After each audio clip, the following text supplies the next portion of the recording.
o Vasco, hein, gente? Time com mais gols sofridos no Brasileirão em erros individuais.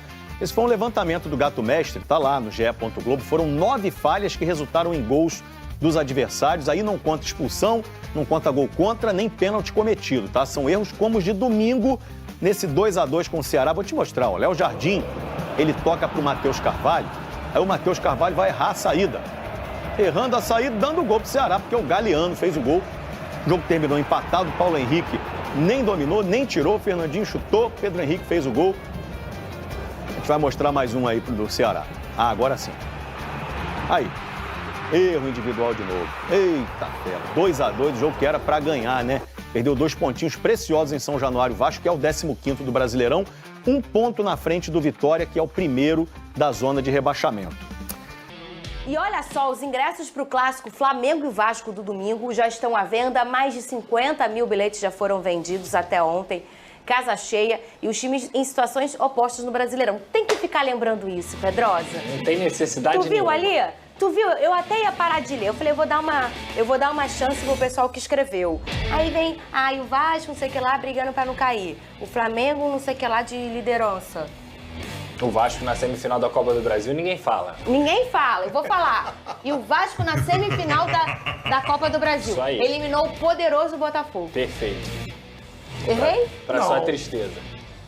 Acertou novamente. Apostinha, Pedrosa? Ué, galinho? Te dou 1 gol de diferença.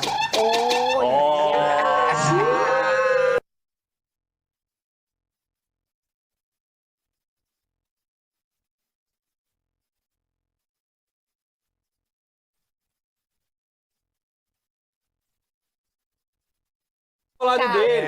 Fica de amizade com ele pra você ver. Com ele ali também, que é igual, tá? Toma cuidado, Toma né? cuidado, tá? Fecha Quer me dar um comigo gol aqui. de diferença? Fecha comigo. Precisa me dar um gol não, empate é meu. Tá bom? Empate é seu? Se empatar, ele ganha. Se empatar, você vem de peruca na segunda-feira. Pode ser. Tá bem? Pô, o que é uma peruca? Nada, pô. Depende. Foi assim que tudo começou nesse Depende. programa. Meu medo era dinheiro, aí eu não tenho, entendeu? Ai, tá.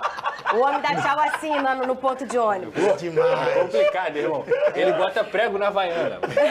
Mas a conta, ó, a conta tá cheia. Ô, deixa meu cavalo andar, vamos falar do Vasco. Ele chegou aqui, igual o pessoal do Galo, assim, ó.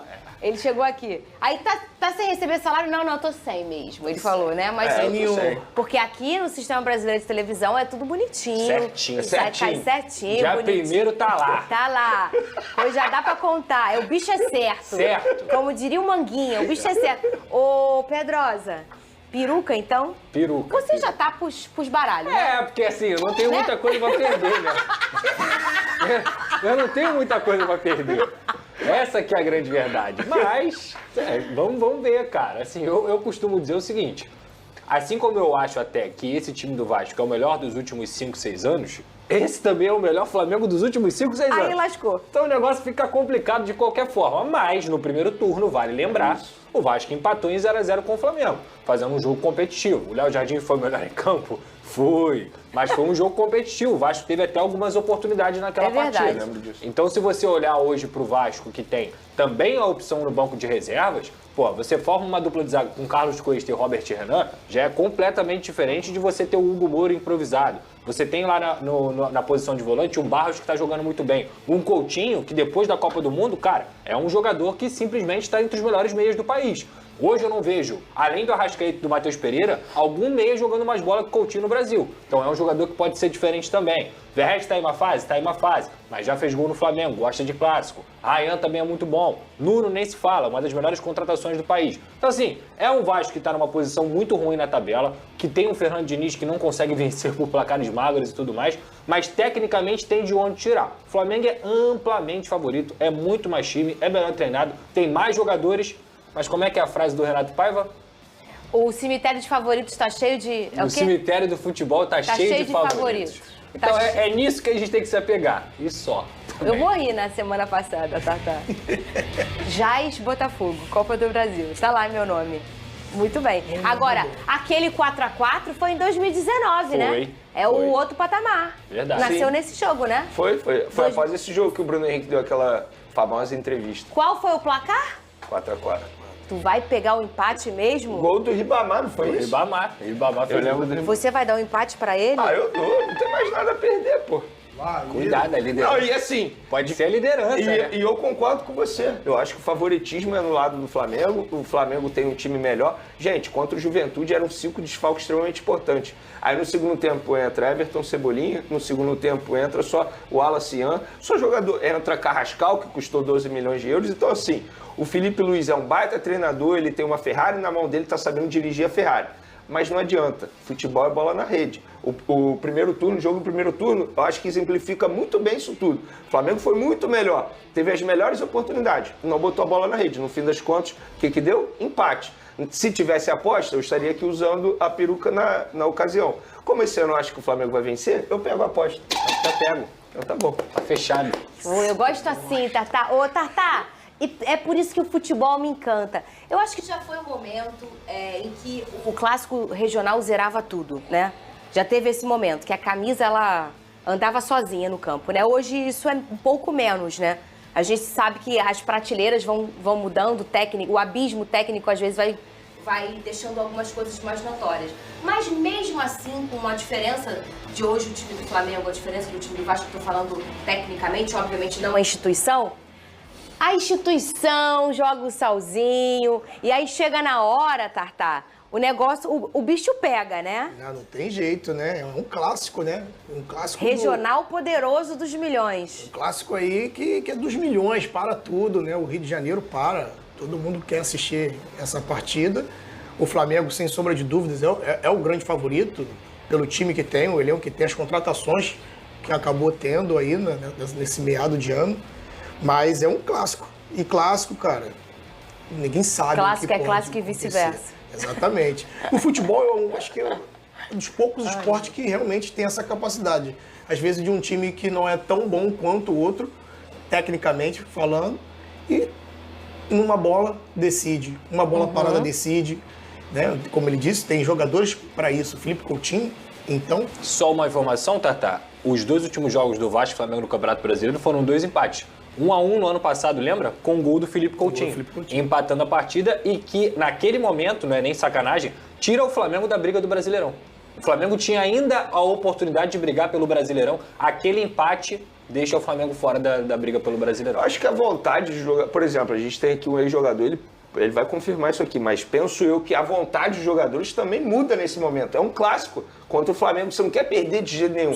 Pelo contrário, você quer dar a vida em campo, mostrar o seu potencial, chamar a atenção do torcedor, enfim. Eu acho que é totalmente diferente, a pegada é diferente. É por isso que eu falo, é óbvio que o Flamengo é favorito, mas não tem como eu chegar aqui na frente da câmera e cravar. O Flamengo vai ganhar, com certeza. O futebol, inclusive no Brasileiro, o Campeonato Brasileiro te permite isso. O primeiro colocado perder pontos para um time que está lá embaixo. Qual outro campeonato te permite isso? Porque a gente não sabe, por exemplo, o Flamengo enfrentou o Juventude. Ninguém garantia que o Flamengo fosse ganhar do Juventude. E não é só o campeonato, é o Campeonato Brasileiro. Exatamente, é isso. É o Campeonato Brasileiro. Brasileiro, é isso. Campeonato Brasileiro, né? E o volante Jair do Vasco, que sofreu uma lesão grave no joelho direito, no jogo contra o Sport, apareceu nas redes sociais ontem. Ele publicou um vídeo contando que a cirurgia, que bom, foi um sucesso. Cadê? Fala, meus amigos, passando aqui para dizer que ocorreu tudo bem na cirurgia. Deus tem cuidado de cada detalhe na minha vida, sou muito grato a Ele por tudo que Ele tem feito por mim. E eu sirvo um Deus que é especialista em recomeço, eu creio que vai ser mais um grande recomeço na minha vida. A palavra de Deus vai dizer que todas as coisas cooperam para o bem daqueles que amam a Deus. Então eu tenho fé que eu vou voltar melhor que antes. E desde já agradeço todas as mensagens que eu tenho recebido de carinho, de apoio.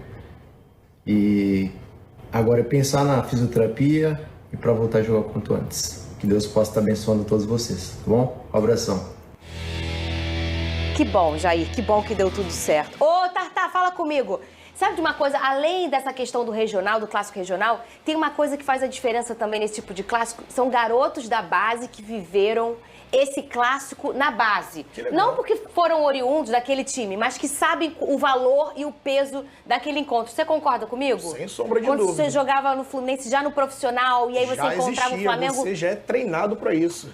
E com toda certeza, tem aí o próprio Felipe Coutinho. É verdade. Que com certeza tem essa veia que é um cara que é criado ali no Vasco, com certeza já teve muitos embates contra o Flamengo, e ele, melhor do que ninguém, vai poder passar para os seus companheiros toda a representatividade que tem nesse clássico. Eu não fui jogador, mas posso dar um exemplo? Claro. Nos meus tempos de Araruama, eu passei a infância lá, eu fazia escolinha do Vasco.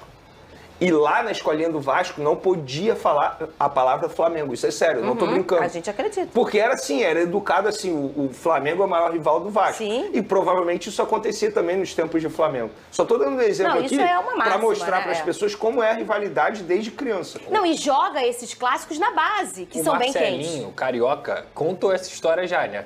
Ele é da base do Flamengo, o Eurico contrata o Marcelinho e fala: Marcelinho, aqui no Vasco você não pode falar o nome do Flamengo, só pode falar rival. E o Marcelinho, que isso, Eurico? Marcelinho foi, jogou bem no Vasco, inclusive. Marcelinho fez uma boa temporada pelo Vasco e não falava Flamengo, só falava rival. Nossa produção separou uma arte legal aqui pra gente falar, aproveitar que Thiago Carvalho tá aqui. Coutinho versus Neymar, tá aí, ó. Nesse retorno ao Brasil, Coutinho, 38 jogos, 10 gols, 3 assistências. Aí tem ali um número quebrado, 0,38 participação de gol por jogo. Isso porque bombou ontem nas redes sociais, né? Essa comparação, não foi isso? Eu queria falar sobre isso, é então legal. fique à vontade, a palavra é tua. Tá aqui o Neymar, 21 jogos, 6 gols, 3 assistências. Vou começar então cutucando vocês dois. Opa, gostamos. Vamos lá. Cara, vocês sempre falam que o Neymar, ele não pode ficar fora da seleção brasileira, porque o Neymar, ele é extra classe, porque o Neymar, ele é o supra-sumo do futebol brasileiro. Já foi. E realmente foi. Desde que ele voltou... também? Ele não é que nem, pô. Desde que ele voltou ao Brasil, ele não rende o que a gente esperava. Talvez até o que ele mesmo esperava. Acho que ele volta procurando render muito mais e para retomar o lugar dele na seleção brasileira. E tá tudo bem vocês quererem o Neymar na seleção brasileira. Porém, ninguém nesse programa fala que o Felipe Coutinho tem que voltar à seleção brasileira. Se você pegar os recortes, primeiro que a seleção brasileira não tem um 10. Depois, que os números do Coutinho são melhores do que o do Neymar. E mais ainda, se o Arrascaeta fosse brasileiro, ele estaria na seleção? Claro que deveria estar. Pô, mas você não quer comparar Coutinho com a Arrascaeta, na né? seleção? As temporadas... o seu ponto sobre o Coutinho é perfeito. Eu já ia te aplaudir. Eu tava assim, ó. Eu quero saber tirando se a mão você do bolso. estaria na O seleção. Arrascaeta era o dono da camisa dele. Pra gente finalizar, então, desde que a Copa do Mundo de Clubes terminou pra cá, o Coutinho tem 8 jogos e 4 gols, a Arrascaeta tem 11 jogos e 4 gols. Portanto, Coutinho vem rendendo melhor do que o Arrascaeta no período recente e é brasileiro. Mas o que é rendendo melhor? É uma boa discussão. Não, para mim a é discussão rendendo melhor? Não, para mim, porque tem que ver os adversários. Na minha opinião, as duas discussões são totalmente esdrúxulas. Não tem nada a ver. Desabafa. Por quê? Vamos lá. Tudo que a gente espera do Neymar é por uma coisa que ele já construiu. Beleza. E com todo respeito ao Coutinho... E não constrói mais. Perfeito. Com todo respeito ao Felipe, amo o Felipe Coutinho, defendo ele aqui o tempo todo, só que são carreiras totalmente diferentes. Não dá pra você colocar as duas na mesma prateleira. Então, o Neymar é um cara que é o maior artilheiro da seleção brasileira, que construiu uma carreira em performance sempre no Não high. é sobre isso. Calma. Pô, você falou, fiquei calado. Colega, vai, você colega. falou, fiquei calado. Vai, colega. Você falou, fiquei calado. Colega. Então, a expectativa sobre o Neymar vai ser sempre muito maior do que a expectativa sobre o Felipe Coutinho com relação à seleção brasileira, não a Vasco. Então, é muito plausível que se espere muito mais do Neymar e ele na seleção do que o Felipe Coutinho, que nem foi para a última Copa do Mundo. E a Arrascaeta, que ele falou que o Coutinho rendeu mais que o Arrasca depois da Copa do Mundo? Não, isso aí, os números são melhores. Desculpa. Isso aí com relação aos dois, eu sempre botei o Felipe na frente do Arrascaeta, aqui, antes desse ano. Antes desse ano. Verdade. Esse ano, não tem como isso acontecer. Mas você não botaria o Arrascaeta titular na seleção? Não tem como isso acontecer. De titular na seleção? Na frente, melhor do que o Rafinha? Acho que não. O Rafinha jogando pela ponta, né? Não, eu não botaria, não. Com a necessidade de um 10 hoje Agora, no futebol brasileiro, agora é minha vez. seria o Arrascaeta. Vai acabar o programa. Tá bom, tá ótimo. Vai embora. Não, só o Fernandão tá falando sobre aquilo. Fuiclia vai te cancelar, hein? O Fernandão tá falando sobre aquilo que o Neymar foi. E o que a gente espera sobre aquilo que o Neymar foi e que ele não exerce mais. Eu tô falando sobre aquilo que o Coutinho tá exercendo nesse momento. Nesse momento, você pega o Coutinho, você pega o Neymar, o Coutinho tá jogando mais, o Coutinho tá mais próximo daquilo que a gente espera do Coutinho do que o Neymar daquilo que a gente espera do Neymar. Não. Dito isso, o Coutinho merece mais voltar à seleção brasileira do que o Neymar. Não.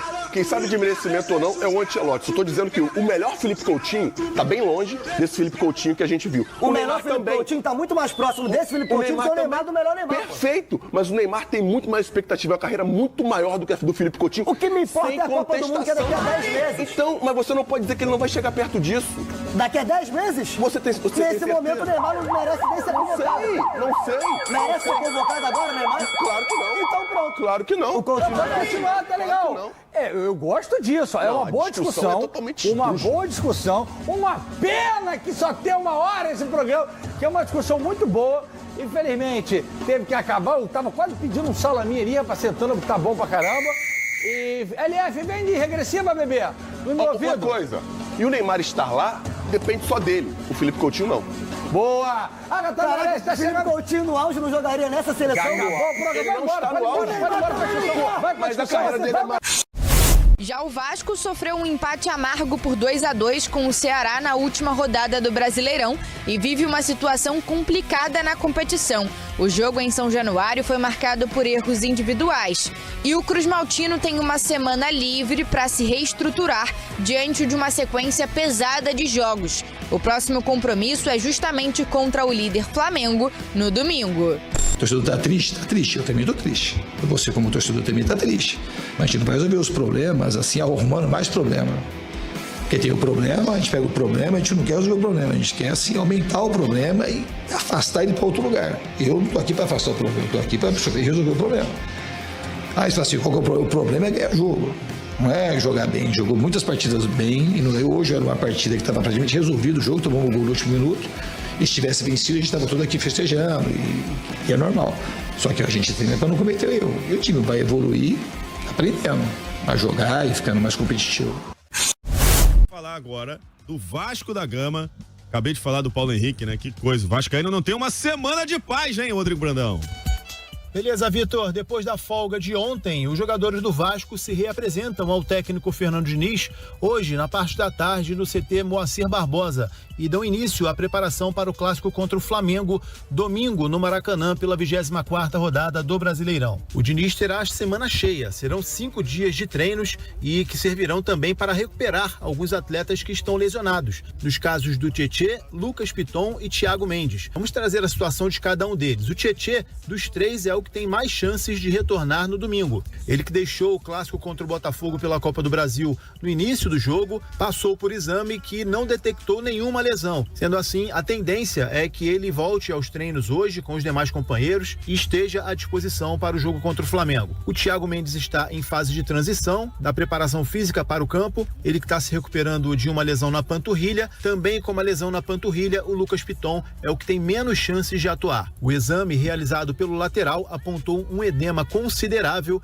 sendo assim é muito difícil que ele esteja à disposição para o clássico. O Puma deve ser mantido na lateral esquerda. No meio-campo, o Vasco tem o retorno do Hugo Moura, que cumpriu suspensão contra o Ceará, e se o Tietê estiver recuperado até domingo, os dois brigam por uma vaga ao lado do Barros, que, ao que parece, ganhou a posição de titular no meio-campo do Cruz Maltino, a não ser que o Diniz siga mantendo o Hugo Moura jogando improvisado na zaga, mas pelo que a gente viu no domingo contra o Ceará, o Robert Renan e o Carlos Cuesta devem formar a dupla de zaga contra o Flamengo. Enfim, são respostas que a gente só vai ter no decorrer da semana enquanto os treinos forem acontecendo. Mas uma coisa é certa, a vitória é fundamental para o Vasco nessa sequência dificílima que a equipe terá pela frente. 3 jogos em 8 dias contra Flamengo, Bahia e Cruzeiro, todos eles no Rio de Janeiro. Valeu, Vitor. Valeu, Brandão. Eu fiz esse exercício ontem. Eu tô evoluindo, inclusive, nos exercícios, viu, Gabriel Farias? Estou aumentando a carga no supino, por exemplo. Eu fiz ontem esse exercício. Eu projetava um Vasco somando 10 pontos nos 4 jogos que tinha aquela sequência, né? Juventude, Sport, Ceará e Corinthians. O Vasco somou 4. Ganhou do Sport e empatou com o Ceará. Ou seja, para quem projetava de 10 a 12 pontos, 4 é muito pouco. E agora os próximos 4 jogos do Vasco são contra 4 dos 5 primeiros colocados do Campeonato Brasileiro. Eu tô projetando 1 ou 2. Tomara que eu esteja errado novamente. Então... É óbvio que olhando assim friamente a sequência assusta, mas vamos num ponto aqui também. Calma lá, ninguém tá perdendo de véspera. Ninguém perde de véspera, ninguém é derrotado por antecipação. Eu entendo que, ao olhar o desempenho do Vasco, ao olhar a pontuação obtida numa sequência até mais favorável, isso decepciona o torcedor e leva ele a crer que, peraí, então vamos ser massacrados por Flamengo, Bahia, Palmeiras, Cruzeiro. E muitas vezes é aí que nasce uma reação, é aí que nasce uma estabilidade. É claro que essa minha projeção também é muito mais pautada num otimismo que o futebol nos permite ter do que propriamente pautada em alguma evolução, em algo que o Vasco tem apresentado de sólido dentro de campo. Mas é um pouco disso. É óbvio, o Vasco desperdiçou a chance. O Vasco era pra entrar nessa sequência, você falou de 10 pontos. 10-12. 12 ganhando os 4, mas beleza. Aí você tropeça no Corinthians, 10 pontos. Empatou com o Corinthians, ganhou do Juventude, do Ceará e do Sport.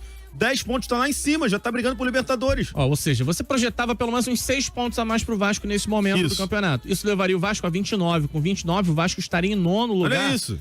Ainda distante de Libertadores, mas muito mais tranquilo em relação à zona de rebaixamento. E com essa sequência que foi longe da ideal, o Vasco tem só um pontinho à frente do primeiro time que está na zona de rebaixamento. Aí realmente complica. E vai pagar o jogo que tem a menos na quarta-feira da semana que vem contra o Bahia. É um jogo chato. A lógica aponta para um Vasco pontuando pouco e saindo dessa sequência muito mais pressionado pro que vem pela frente no campeonato. Agora, eu me permito acreditar também que o futebol, ele permite, né? Esse tipo de circunstância permite você surpreender. No primeiro turno, todo mundo esperava uma goleada do Flamengo, foi 0-0. Não aconteceu. De repente, é até uma vitória num jogo desse que tá faltando, né? Uma vitória contra um adversário mais potente, mais pesado, que muda um pouco o seu astral. É porque realmente o tropeço contra o Ceará, ele tem esse impacto prévio ruim. O Vasco fecharia com uma vitória que era uma vitória meio óbvia, mas uma vitória que iria fazer muito bem ao ambiente. E a verdade é que o Vasco dobrou a pressão para esse jogo contra o Flamengo. Agora, Hugo Moura de volta, mas não faz mais sentido improvisar o Hugo Moura na zaga, né? O Robert Renan, pra mim, ele tem vaga no meio campo ao lado do Barros. Principalmente na condição que o Vasco vai jogar contra o Flamengo, contra o Bahia, contra o Cruzeiro. Ou você acha que é momento de botar um volante mais técnico? Se é que vai ter esse volante mais técnico no elenco, não sei. Zero mistério na escalação do Vasco. A dupla, Cuesta e Robert Renan. E à frente deles, Hugo Moura e Barros. Acabou, não tem nem o que pensar. E na esquerda, tem o Piton? Eu acho que o Puma vai seguir por ali. Eu nem acho que a atuação do Puma foi tão ruim contra o Ceará. Sinceramente, achei uma atuação okay. O Vasco jogou todo torto, né? 2 laterais direitos e 2 zagueiros canhotos. Na zaga, esse problema será corrigido com a dupla Cuesta e Robert Renan. Na esquerda, por ser o Flamengo, talvez o Diniz possa pensar em colocar o Vitor Luiz, mas não faz muito o perfil do Fernando Diniz. Mas assim, gente, no meio de campo, não tem nem o que inventar. Eu sei que ninguém aqui morre de amores pelo Hugo Moura, ninguém vai levantar uma estátua dele, mas fez falta. É o tal do mal necessário. É um jogador que dá um pouco mais de sustentação na proteção à zaga. E outra coisa, a gente reclama muito do miolo de zaga do Vasco, né? Não deu certo Lucas Oliveira, não deu certo João Vitor, não deu certo Maurício Lemos, Lucas Freitas mais ou menos. Tem 3 zagueiros quando o Vasco leva o gol do Ceará, né? E assim, muito se fala dessa linha de defesa, agora com novos integrantes reformulada, mas não adianta também reformular e não proteger bem a sua zaga. É uma situação muito clara no Vasco. E não é só do Vasco do Diniz, não. Do Vasco do Carille, do Vasco do Rafael Paiva, do Vasco do Ramon Dias. Um Vasco que protege muito mal a sua primeira linha de defesa. E aí, meu parceiro, me desculpa, tem hora que estoura muita bola no zagueiro, que não é culpa necessariamente do zagueiro. Muita gente, por exemplo, falou que a linha estava desorganizada no lance do Paulo Henrique, que definiu o empate do Ceará. Beleza, a linha estava meio desajustada.